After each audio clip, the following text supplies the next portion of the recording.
Well, Solomon, the wisest man, the smartest man that ever lived, said this in 21:20. Said this, that the wise store up choice food and olive oil, but fools gulp down all that they have. A foolish man devours all that he has. A wise man stores up choice food and oil. Can I tell you, people that 8 out of 10 families will have an unexpected event of several $1,000s. 8 out of 10 families will have an unexpected event of several $1,000s. Well, Pastor, how much should I put in the bank? How much should I save for those rainy days that come? Because rainy days will come. Rainy days will happen. If you make over $20,000 a year, it is suggested that you have at least $1,000 in the bank. Well, Pastor, I don't have $5 in the bank. Well, what you want to do is to begin building that up. 5 plus 5 plus 5 plus 5 will eventually lead to 1,000. Now, if you make under $20,000 a month, it is recommended that you place $500 in the bank account. Listen, this is not an investment. This is an insurance. This is an insurance for you. If your tires go out, they most likely will cost less than $1,000.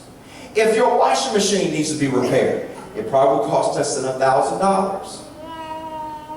We have seen this in our own life. In my car, I have a special little place where I keep spark plugs right there. They're spark plugs that we got on a trip that we took to Chattanooga. We took Chattanooga. I asked my son Jacob to get out and fill up the car with gas. He got out and filled up the car with gas. We got in that car, he got inside.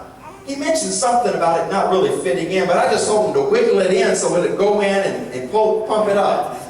I got about 100 yards and my car would not start. We were in Chattanooga. We had 2 vehicles. We were in our RV and we had a car. It was 9 of us. We turned on the ramp.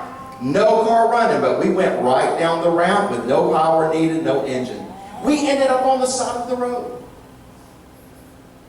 Jacob, in my direction, had put diesel fuel in my vehicle.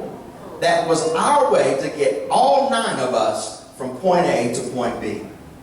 Now, it's not his fault. He told me that it wouldn't go in. I told him to wiggle it, jiggle it, and put it in.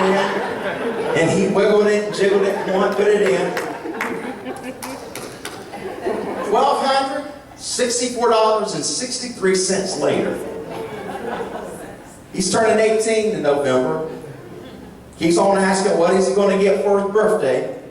So I found one to take those little spark plugs and make a nice little necklace to remind us of that trip. Can I share with you about 8 years ago, maybe 5 years ago, Karen and I could not have paid cash for that $1,264.63 project. But if we did not have an emergency fund built up for an unexpected event like that, we would have done what we normally did about 5, 6, 7 years ago. We would have said, which card has $1,264.63 on it that we can go without going over? And then when we get back, can we pay off one credit card with another credit card? You know, we all have these events that pop up. They come in from various areas in various ways. I remember whenever they were doing Financial Peace University here, they were meeting right over here in that building.